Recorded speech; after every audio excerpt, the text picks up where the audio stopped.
नमस्कार दोस्तों, मैं मनीष तिवारी आपका स्वागत करता हूं अपने YouTube channel SSS institute of education में। आज की क्लास में हम डिस्कस करेंगे सर्किल और सर्किल के कुछ महत्वपूर्ण कॉन्सेप्ट को डिस्कस करते हैं, उनकी कुछ प्रॉपर्टीज क्या होती हैं।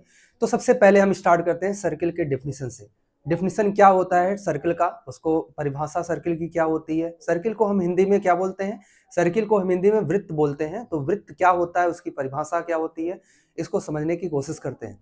देखिए, सर्किल एक कलेक्शंस ऑफ पॉइंट या हम कह सकते हैं लोकस ऑफ पॉइंट होता है, विच मतलब every point is situated from a fixed distance from a fixed point. जितने भी पॉइंट का कलेक्शंस है, हम कह सकते हैं जितने भी पॉइंट्स हैं वो किसी एक फिक्स्ड पॉइंट से इक्वल डिस्टेंस पे होते हैं, उसको हम बोलते हैं सर्कल।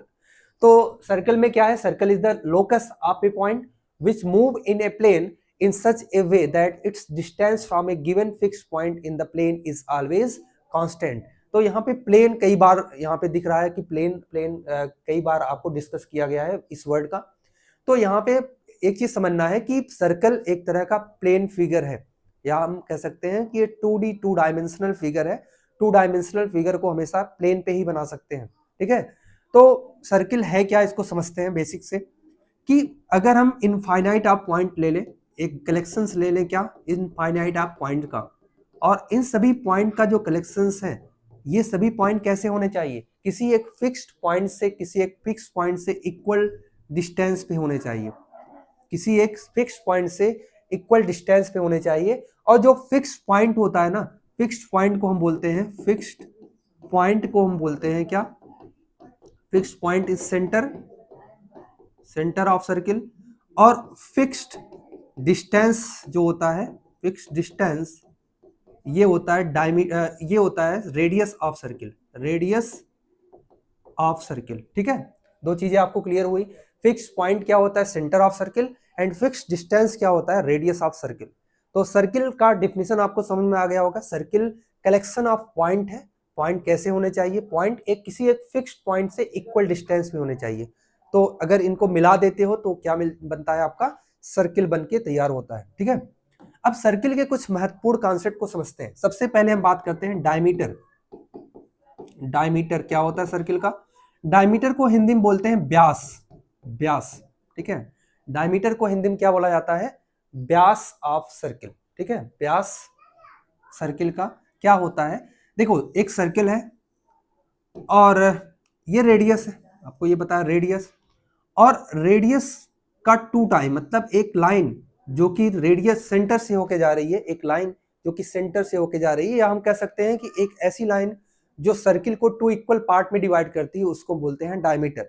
तो डायमीटर एक तरह का कार्ड होता है। डायमीटर को समझने के लिए हम सबसे पहले हम कार्ड को समझते हैं। नेक्स्ट पॉइंट है card of circle. Card of circle ये क्या होता है?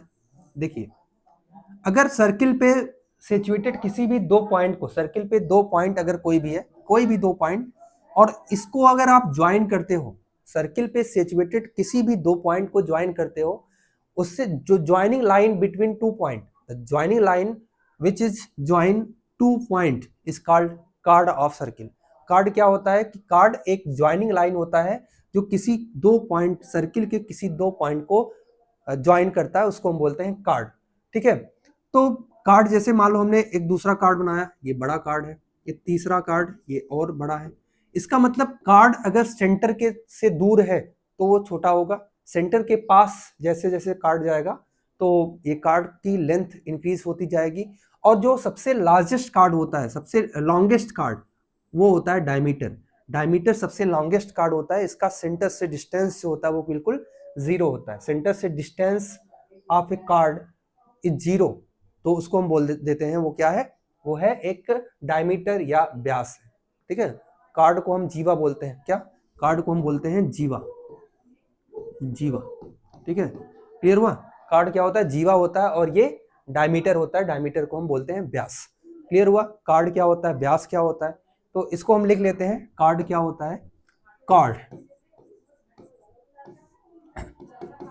Card is a line segment which join any two point, any which join any 2 point on a circle, किसी सर्कल पे सिचुएटेड किसी दो पॉइंट को ज्वाइन करता है, वो होता है कार्ड, ठीक है। और जो लॉन्गेस्ट कार्ड होता है, longest card which pass through the center is diameter। तो डायमीटर क्या होता है? डायमीटर एक लॉन्गेस्ट कार्ड होता है जो कि सेंटर से होके पास कर रहा है, उसको हम बोलते हैं डायमीटर। और डायमीटर हमेशा d जो है 2 into r होता है, रेडियस का 2 टाइम होता है diameter. Diameter is the 2 time of radius. Clear हुआ? इसके बाद हम और भी कुछ चीजों को समझते हैं। आर्क क्या होता है? नेक्स्ट है आर्क। लेट्स से एक सर्कल है और सर्कल पे सिचुएटेड कोई भी एक दो पॉइंट है, इनके बीच का जो एक कर्व डिस्टेंस है, देखो एक तो डायरेक्ट डिस्टेंस होता है और एक कर्व डिस्टेंस होता है, ये पूरा पूरा ऐसे, ठीक है। तो इसको हम बोलते हैं आर्क ऑफ सर्किल। तो आर्क क्या होता है? Curve distance between 2 point, curve distance between 2 points of a circle. तो कार्ड क्या होता है? Curve distance between 2 point of the circle. देखो ये है माइनर आर्क। क्या है? Minor arc. अगर हम कहें कि ए बी एक आर्क है, ए बी, तो ये ए बी एक माइनर आर्क है, दिस इज माइनर आर्क। और ये वाला ए बी जो है ये है मेजर आर्क। जैसे यहाँ पे मैं सी लिख देता हूँ, यहाँ पे सी डैश लिख देता हूँ। तो A C B is the minor arc and A C dash B is the major arc. किसी भी सर्कल पे दो तरह के आर्क बन सकते हैं। जब एक आर्क बनाओगे तो दूसरा अपने आप बन जाएगा, एक मेजर होगा एक माइनर होगा। और अगर पॉइंट जो है वो डायमीटर के एंड पॉइंट हो, ठीक है, जो पॉइंट आप ले रहे हो वो डायमीटर के एंड पॉइंट हो, तो दोनों आर्क क्या हो जाएंगे? दोनों आर्क इक्वल हो जाएंगे। एक ही कंडीशन पे दोनों आर्क इक्वल होंगे, जब ये दोनों डायमीटर के एंड पॉइंट होंगे। तो आर्क समझ में आया? आर्क क्या होता है सर्कल का, ठीक है। आर्क के बाद नेक्स्ट हम समझते हैं कि सेकेंड क्या होता है सर्कल का। Second and tangent. Second of circle, दूसरा है tangent of circle. Tangent of circle. किसी सर्कल का सेकेंड क्या होता है, किसी सर्कल का टेंजेंट क्या होता है, इन दोनों को समझते हैं, ठीक है। देखिए सेकेंड क्या होता है कि अगर एक लाइन है जो कि पास कर रही है किसी दो पॉइंट से होके। देखो कार्ड और सेकेंड में दोनों में अंतर ये होता है कि कार्ड एक लाइन सेगमेंट होता है जो किसी सर्कल के किसी दो पॉइंट को ज्वाइन करता है, और सेकेंड एक लाइन होता है जो कि पास करता है, मतलब इसको दो पॉइंट से होके पास करता है, किसी भी दो पॉइंट से होके, किसी दो डिस्टिंक्ट पॉइंट से होके पास करता है, उसको हम बोलते हैं सेकेंड, ठीक है। तो अगर सेकेंड को, जैसे ये भी सेकेंड है, ये भी सेकेंड है, सेकेंड ये भी है, इसका मतलब हर बार जो सेकेंड है उसमें दोनों पॉइंट है वो पास आते जा रहे हैं, मतलब दोनों पॉइंट के बीच का डिस्टेंस जो है डिक्रीज हो रहा है। एक टाइम ऐसा आएगा जब दोनों पॉइंट क्या हो जाएंगे? कोलिनियर हो जाएंगे, दोनों पॉइंट कोलिनियर हो जाएंगे। इसका मतलब सेकेंड जो है बन जाएगा टेंजेंट। टेंजेंट का मतलब केवल टच करके जा रहा है, इसका मतलब जो दोनों पॉइंट थे वो सिंगल पॉइंट हो गए, एक कोलिनियर पॉइंट हो गया। और टेंजेंट क्या होता है? एक ऐसा सेकेंड जो कि किसी भी एक पॉइंट सर्कल पे सिचुएटेड किसी एक पॉइंट को टच करके जा रही है, उसको बोलते हैं हम टेंजेंट ऑफ सर्कल। तो टेंजेंट क्या होता है और सेकेंड क्या होता है, आपको क्लियर समझ में आ गया होगा, टेंजेंट एंड सेकेंड, ठीक है। नेक्स्ट टॉपिक आपको समझना है कि यहाँ पे सेक्टर क्या होता है। Sector of circle. Sector of circle, किसी सर्कल का सेक्टर क्या होता है? देखो ये एक सर्कल है और लेट्स से ये एक पॉइंट है ए और एक पॉइंट है बी, ये आर्क हो गया, ए बी एक आर्क है, this is centre of circle, O is centre of circle. और अगर आप इसको ओ को ज्वाइन करते हो, बी को ज्वाइन करते हो, ओ ए और ओ बी को ज्वाइन करते हो, तो ये दोनों रेडियस है। तो हम कह सकते हैं ये जो रीजन है ना, ये जो रीजन है उसको हम बोलते हैं सेक्टर ऑफ सर्किल। जैसे आपने एक पिज्जा लिया और पिज्जा का एक स्लाइस जो है कोई भी है, तो वो एक सेक्टर ऑफ सर्किल, मतलब पिज्जा एक सर्कल के शेप का है और उसका एक स्लाइस जो है वो एक सेक्टर के शेप का है। तो सेक्टर क्या होता है आपको क्लियर समझ में आया। तो हम कह सकते हैं रीजन, ये जो रीजन है, ये क्षेत्र जो है, ये एरिया जो है between two radius and it's adjoining arc, ठीक है, ये क्या होता है, the region between two radius and it's adjoining arc. Adjoining का मतलब जो भी आर्क है ये दोनों रेडियस के एंड पॉइंट से जुड़ा हुआ है, एडजॉइनिंग आर्क है, तो इसको हम बोल देते हैं, ये क्या हो जाएगा, ये है सेक्टर ऑफ सर्किल। तो सेक्टर भी दो तरह के होते हैं, this is a minor sector, minor, and this is the major sector, ठीक है। तो सेक्टर आपको क्लियर हुआ, सेक्टर क्या होता है, ठीक है। तो आपको सेक्टर समझ में आ गया होगा, सेक्टर ऑफ सर्किल क्या होता है। नेक्स्ट हम बात करते हैं segment of circle. Segment of circle, किसी सर्कल का सेगमेंट क्या होता है इसको समझते हैं। सेगमेंट क्या होता है देखते हैं। देखो ये एक सर्कल है और लेट्स से ये एक कार्ड है, ये एक कार्ड है, कार्ड ए बी, और इससे एडजॉइन एक आर्क है। इनके बीच का जो एरिया है ना, इनके बीच का जो रीजन है, इसको हम बोलते हैं सेगमेंट, ठीक है। यहाँ पे सेगमेंट भी एक मेजर होता है, एक माइनर होता है, this is minor segment and this is major segment. तो हम कह सकते हैं यहाँ पे कि the region between a chord and its adjoining arc is called segment। इसको हम बोलते हैं segment.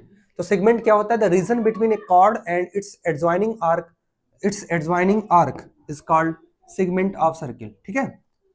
The region between a chord and its adjoining arc is called segment of circle। तो segment आपको क्लियर हो गया, segment क्या होते हैं। ये कुछ महत्वपूर्ण पॉइंट थे सर्किल से रिलेटेड। अब हम सर्किल के कुछ प्रॉपर्टी को समझते हैं। सर्किल के कुछ प्रॉपर्टीज क्या क्या होते हैं। अभी हमने दो चीजें पढ़ा, सेगमेंट पढ़ा और सेक्टर पढ़ा। सेक्टर और सेगमेंट के बारे में कुछ चीजें और समझते हैं कि आर्क क्या होता है, आर्क का लेंथ क्या होता है, सेक्टर जो होता है उसको समझते हैं, सेक्टर का एरिया क्या होता है, सेक्टर का पेरीमीटर क्या होता है, सेगमेंट का एरिया, सेगमेंट का पेरीमीटर क्या होता है, इसको हम समझने की कोशिश करते हैं, ठीक है। तो सबसे पहले हम बात करते हैं कि किसी भी आर्क की, ठीक है, कोई भी एक आर्क है वो क्या होता है। लेट्स से एक आर्क है और आर्क की हमको लेंथ निकालना है। क्या निकालना है, आर्क की लेंथ को फाइंड आउट करना है। तो ये एक सर्कल है और लेट्स से ये ए है और ये बी, ये जो लेंथ है ये L है, L is the arc length, let's say L is the arc length, ठीक है, L एक आर्क लेंथ है। आप ये बताइए, अगर यहाँ पे ये जो डिस्टेंस है ये सर्कल का पार्ट है, जो आर्क लेंथ है, जो आर्क है वो एक सर्कल का पार्ट है। अगर हम कहें कि सर्कल का कंप्लीट जो पेरीमीटर होता है, सरकमफ्रेंस होता है, वो कितना होता है, सरकमफ्रेंस 2 पाई आर होता है, 2 पाई आर। जब यहाँ पे एंगल, जो सेंटर पे एंगल है वो 360 डिग्री बन रहा है, कितना, 360 डिग्री अगर एंगल बन रहा है, तो यहाँ पे जो सरकमफ्रेंस है या टोटल लेंथ जो है वो कितना हो जाएगा, 2 पाई आर हो जाएगा। जब एंगल, यहाँ पे एंगल लिखते हैं, यहाँ पे एंगल लिखते हैं और यहाँ पे हम लिख रहे हैं क्या, आर्क लेंथ। ये एंगल हो गया, ये आर्क लेंथ हो गया। लेट्स से यहाँ पे एक एंगल है, ये एंगल है थीटा, ये एंगल कितना है, थीटा डिग्री है। तो यहाँ पे अगर ये थीटा की जगह कंप्लीट एंगल होता, 1 रोटेशन होता, तो 360 डिग्री बन जाता, और 360 डिग्री पे 2 पाई आर यहाँ पे लेंथ होता, आर्क लेंथ होता, क्योंकि 2 पाई आर इसका सरकमफ्रेंस होता है। किसी भी सर्कल का सरकमफ्रेंस क्या होता है, एक कंप्लीट रोटेशन जो है किसी भी सर्कल का, वो उसका सरकमफ्रेंस होता है, वो 2 पाई आर के इक्वल होता है। लेकिन अगर हमने यहाँ पे एंगल, अगर इसको मैं यूनिटरी मेथड से 1 डिग्री की बात करूं, 1 डिग्री पे लेंथ कितना होगा, तो आप कहोगे 2 पाई आर बाई 360 डिग्री होगा। लेकिन इसको स्टैंडर्डाइज करते हैं थीटा डिग्री के लिए, फॉर थीटा डिग्री, तो ये हो जाएगा 2 pi r theta by 360 degree. तो हम कह सकते हैं आर्क लेंथ जो होता है, आर्क लेंथ जो होता है, ये इसका फॉर्मूला होता है 2 pi r theta by 360 degree, 2 pi r theta by 360 degree, this is the arc length. Okay, arc length आपको क्लियर हुआ आर्क लेंथ क्या होता है। नेक्स्ट हम बात करते हैं कि सेक्टर क्या होता है। सेक्टर का area, area of sector, area of sector, किसी भी सेक्टर का एरिया क्या होता है। तो सेक्टर क्या है भाई, देखो देखो सेक्टर क्या है, ये O है, ये A और ये B, और लेट्स से यहाँ पे जो एंगल है वो थीटा डिग्री बन रहा है। थीटा एक एंगल है, मतलब दोनों रेडियस के बीच का जो एंगल है वो थीटा डिग्री है। दोनों जो रेडियस है उनके बीच का जो एंगल है वो लेट्स से थीटा डिग्री है। और ये है आर्क, AB एक आर्क है और ये सेक्टर है। तो सेक्टर का एरिया क्या होगा, आप ये बताइए कि अगर यहाँ पे मैं कंप्लीट एंगल की बात करता, यहाँ पे मैं लिखूंगा एंगल और यहाँ पे एरिया। अगर कंप्लीट एंगल होता 360 डिग्री, एक कंप्लीट रोटेशन होता, तो उस समय एरिया कितना होता, एरिया होता पाई आर स्क्वायर।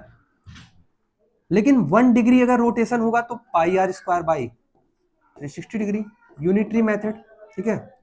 तो थीटा डिग्री अगर रोटेशन है, जहां पे यहाँ पे थीटा डिग्री केवल रोटेट हो रहा है, ठीक है, दोनों दोनों दोनों जो रेडियस है उनके बीच का जो एंगल है वो थीटा डिग्री है। इस केस में जो रोटेशन है वो कितना होगा, pi r square theta 360 into theta, this is the angle. अगर थीटा डिग्री है उस केस में एरिया कितना होगा, pi r square theta by 360 degree. इसका मतलब जो एरिया ऑफ सेक्टर का फॉर्मूला होता है, एरिया ऑफ सेक्टर का फॉर्मूला जो होता है वो होता है pi r square theta by 360 degree. This is the area of sector, this is the area of sector. Clear.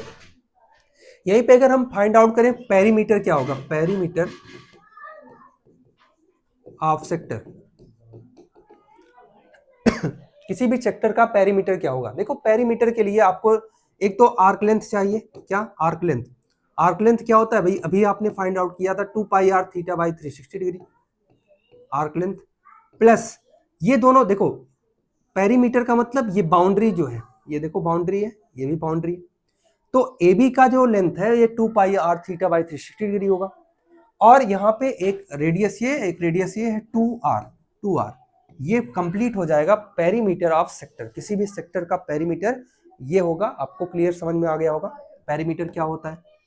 Next हम बात करते हैं area of segment, area of segment, किसी भी सेगमेंट का एरिया क्या होता है इसको समझते हैं, ठीक है। ये एक सर्कल है और लेट्स से ये है एक कार्ड, तो ये सेगमेंट हो जाएगा। लेट्स से यहाँ पे एंगल, ये एंगल थीटा है, ये आर्क जो है एंगल थीटा बना रही है तो उस केस में हम अगर सेगमेंट का एरिया फाइंड आउट करेंगे तो सेगमेंट का एरिया ये लेट से ए है, ये बी और ये ओ, तो सेक्टर में से माइनस करेंगे एरिया ऑफ ट्रायंगल को, सेक्टर में से एरिया ऑफ ट्रायंगल को माइनस करेंगे, तो इसका मतलब area of segment equal to, area of segment equal to area of sector, area of sector minus area of triangle, area of triangle. इन दोनों को अगर माइनस कर देते हो, जैसे एरिया ऑफ सेक्टर क्या होगा कंप्लीट, और उसमें से ट्रायंगल का एरिया माइनस करोगे तो आपको ये एरिया मिल जाएगा। अब सवाल उठता है कि ट्रायंगल का एरिया कैसे हम फाइंड आउट करें। देखो ये आइसोसेलेस ट्रायंगल बनेगा हर केस में। कौन सा ट्रायंगल बनेगा, आइसोसेलेस ट्रायंगल। अगर आपको केवल रेडियस पता हो और एंगल पता हो, क्या क्या पता हो, केवल रेडियस पता हो और एंगल पता हो, तो एरिया एक लेट्स से ये है ट्रायंगल, ये ए बी सी ट्रायंगल है, ये लेंथ लेट्स से ए है और ये लेंथ बी है, इनके बीच का एंगल थीटा है। तो एरिया क्या होगा इस ट्रायंगल का, एरिया आप फाइंड आउट कर सकते हो डायरेक्टली, क्या 1/2 A into B sine theta, 1/2 A into B sine theta, this is the formula of area.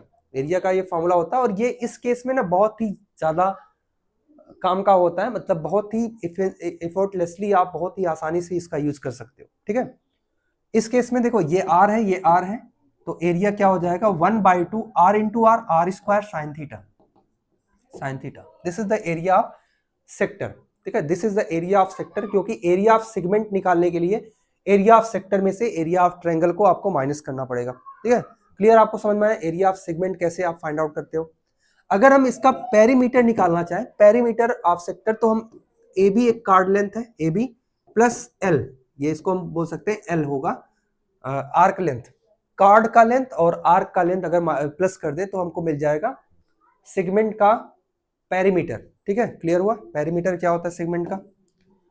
Okay, perimeter आपको क्लियर हो गया होगा।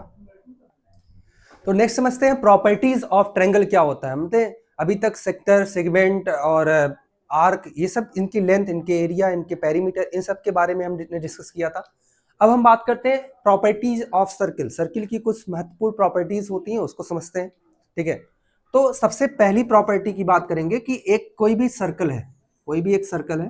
ठीक है, फर्स्ट प्रॉपर्टीज, कोई भी एक सर्कल है और सर्कल में लेट्स से एक कार्ड है ए बी, ए बी एक कार्ड है और एक कोई दूसरा कार्ड है यहाँ पे सी डी, ये दूसरा कार्ड है सी डी। तो दो कार्ड है, यहाँ पे एक सेंटर है, ये सेंटर ओ है, सेंटर ओ। तो यहाँ पे फर्स्ट प्रॉपर्टी ये है कि अगर कार्ड का लेंथ इक्वल हो, कंडीशन क्या है कि A B is equal to C D, A B is equal to C D, the length of chord is equal, A B और सी डी दोनों इक्वल है।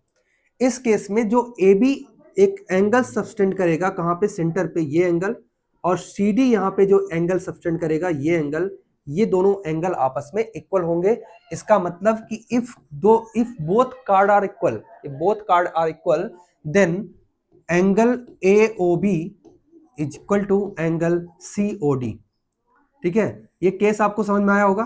फर्स्ट केस क्या है कि if A B is equal to C D, अगर A B C D के equal है, मतलब दो कार्ड किसी सर्कल में, कोई भी दो कार्ड है, दोनों इक्वल है, तो ये दोनों सेंटर पे सेम एंगल सब्सटेंड करेंगे। ये आप कैसे फाइंड आउट कर सकते हो, इसको आप कांग्रुएंसी से प्रूव कर सकते हो। जैसे आप ये बताओ, ये इसके इक्वल है क्योंकि रेडियस है, ये भी इसके इक्वल है क्योंकि रेडियस है दोनों, और अभी आपने बोला कि ए बी सी डी के इक्वल हो गया, तो बाई साइड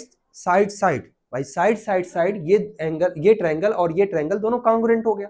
अगर ट्रायंगल कांग्रुएंट है तो बाई सीपीसीटी आप कह सकते हो कि यहाँ पे एंगल्स भी आपस में इक्वल हो जाएंगे। बहुत आसान है, एंगल्स भी आपस में इक्वल हो जाएंगे जो करेस्पॉन्डिंग एंगल होगा। This is the first property. इसका इनवर्स भी है, अगर दो कार्ड, कोई भी दो कार्ड है, यहाँ पे इनवर्स क्या है कि अगर दो कार्ड कोई भी है वो सेंटर पे इक्वल एंगल सब्सटेंड कर रहे हैं, दो कार्ड कोई भी है जो कि सेंटर पे इक्वल एंगल सब्सटेंड कर रहे हैं, तो दोनों कार्ड क्या होते हैं, दोनों कार्ड क्या होते हैं, दोनों कार्ड इक्वल होते हैं। मतलब इसका रिवर्स भी, इसका कन्वर्स भी पॉसिबल होता है। क्लियर हुआ कि फर्स्ट प्रॉपर्टी क्या होती है, आपको क्लियर हो गया होगा। ये ऐसे भी हो सकता है कि दो कांग्रुएंट सर्किल है, कांग्रुएंट मतलब दो सर्किल है जिसका रेडियस इक्वल है, दो कांग्रुएंट सर्किल है, तो उसमें भी अगर इक्वल कार्ड है तो equal card equal angle sustain करेंगे सेंटर पे। ठीक है, this is the first property of circle. Second property क्या है, इसको समझते हैं। सेकेंड प्रॉपर्टी ये है कि एक कोई भी सर्कल है और सर्कल का ये है रेडियस, ये एक कार्ड है और ये सेकेंड कार्ड है, ये ए बी एक कार्ड है और एक सी डी कार्ड है और ये सेंटर है, ये सेंटर है। तो सेकेंड प्रॉपर्टी ये है कि अगर कार्ड इक्वल है, कि if A B is equal to C D, chord अगर इक्वल है तो इनका सेंटर से डिस्टेंस भी जो है वो इक्वल होगा। इसका मतलब ये जो डिस्टेंस है और ये जो डिस्टेंस है ओ एम और ओ एन दोनों इक्वल होगा, then O M is equal to O N. अब हम सबसे पहले समझते हैं कि डिस्टेंस क्या होता है, डिस्टेंस यहाँ पे क्या होता है, किसको हम डिस्टेंस लेंगे। प्रॉब्लम क्या है कि एक लाइन है और एक कोई पॉइंट है, एक लाइन और एक पॉइंट के बीच में इनफाइनाइट ऑफ डिस्टेंस हो सकती है। क्योंकि आप ये बताइए कि अगर यहाँ से मैं एक डिस्टेंस निकालना चाहता हूँ, ये एक डिस्टेंस होगी, एक डिस्टेंस ये हो जाएगी, एक डिस्टेंस ये हो जाएगी, एक डिस्टेंस ये हो जाएगी, ऐसे ऐसे तो बहुत सारे डिस्टेंस पॉसिबल है। यहाँ पे कोई एक फिक्स डिस्टेंस मिल नहीं रहा है, तो हम किसको डिस्टेंस हम मानेंगे, यहाँ पे किसी एक पॉइंट और किसी एक लाइन के बीच का जो डिस्टेंस होता है उसको हम किसको मानेंगे, जो कि यूनिक डिस्टेंस होगा। तो यूनिक डिस्टेंस वही होगा जो कि शॉर्टेस्ट डिस्टेंस होगा। क्या होगा, जो कि शॉर्टेस्ट डिस्टेंस होगा, और शॉर्टेस्ट डिस्टेंस परपेंडिकुलर डिस्टेंस होता है। किसी एक पॉइंट से किसी एक लाइन के बीच का जो डिस्टेंस होता है वो परपेंडिकुलर डिस्टेंस होता है। तो हम कह सकते हैं कि सेंटर से जो आपने परपेंडिकुलर ड्रॉ किया है, यहाँ पे जो सेंटर से परपेंडिकुलर ड्रॉ किया है, ये दोनों डिस्टेंस होते हैं और ये दोनों डिस्टेंस आपस में इक्वल होते हैं अगर दो कार्ड इक्वल है। कोई भी सर्कल है, अगर उनके बीच उनका कोई भी दो कार्ड या तीन कार्ड, कोई भी कितने भी कार्ड हो, अगर वो इक्वल है, कार्ड इक्वल है, तो हर कार्ड का जो सेंटर से डिस्टेंस होगा वो भी क्या होगा, इक्वल होगा। साथ साथ यहाँ पे एक चीज और समझना है कि जो डिस्टेंस होता है, या हम कह सकते हैं जो सेंटर से किसी भी कार्ड पे परपेंडिकुलर ड्रॉ करते हो, तो वो कार्ड को टू इक्वल पार्ट में डिवाइड करता है, वो कार्ड को बाइसेक्ट भी करता है, वो कार्ड को बाइसेक्ट करता है अगर आप किसी भी सेंटर से परपेंडिकुलर ड्रॉ करते हो कार्ड पे। ठीक है, ये कुछ प्रॉपर्टीज आपको समझ में आई होगी। दूसरी प्रॉपर्टीज क्या होती है? तीसरी प्रॉपर्टी ये है, इसी को थोड़ा सा एक्सटेंड करते हैं यहाँ पे, इसी को थोड़ा सा मैं एक्सटेंड करता हूं कि एक कार्ड है कोई भी, ठीक है, और उसका डिस्टेंस लेट से ये है, ठीक है, उसका डिस्टेंस ये है। अगर आप कार्ड का लेंथ इंक्रीज करोगे, लेंथ ऑफ कार्ड अगर आप इंक्रीज करते हो, तो डिस्टेंस फ्रॉम द सेंटर ये डिक्रीज करेगा। मतलब कार्ड जितना बड़ा होगा, सेंटर से जो उसका डिस्टेंस उतना ही कम होगा। इसका मतलब जो डायमीटर होता है, जो सबसे लॉन्गेस्ट कार्ड होता है, उसका सेंटर से डिस्टेंस 0 हो जाता है। जो लॉन्गेस्ट कार्ड है डायमीटर, उसका सेंटर से जो डिस्टेंस है वो क्या हो जाएगा, वो 0 हो जाता है। ये क्लियरली आपको समझ में आ गया होगा। ठीक है, इसके बाद नेक्स्ट प्रॉपर्टीज है, उसको भी बहुत सारी प्रॉपर्टीज है, इसको हम डिस्कस करेंगे नेक्स्ट वीडियोज में। इसको फॉलो करिए आप वीडियोज को, बहुत इंपॉर्टेंट है, आपको बहुत चीजें समझ में आएगी जो सर्कल से रिलेटेड। और भी हम ज्योमेट्री के लेसन्स पहले ही प्रीवियस क्लासेस में हमने एक्सप्लेन किया था, जैसे ट्रायंगल की कई प्रॉपर्टीज हैं, पैरेललोग्राम या क्वाड्रिलेटरल को हमने डिस्कस किया था ज्योमेट्री में। आज की क्लास में हम सर्कल को डिस्कस कर रहे हैं, सर्कल के बेसिक्स को हमने समझा, सर्किल की कुछ प्रॉपर्टीज को समझा। अभी सर्किल की बहुत सारी प्रॉपर्टीज होंगी, प्रॉपर्टीज ऑफ सर्किल की वीडियो हम अलग से लाएंगे, कल ये वीडियो रहेगी प्रॉपर्टीज ऑफ सर्किल की। तो देखते रहिए वीडियो को और लाइक शेयर एंड सब्सक्राइब करना मत भूलिएगा। Thank you for watching this.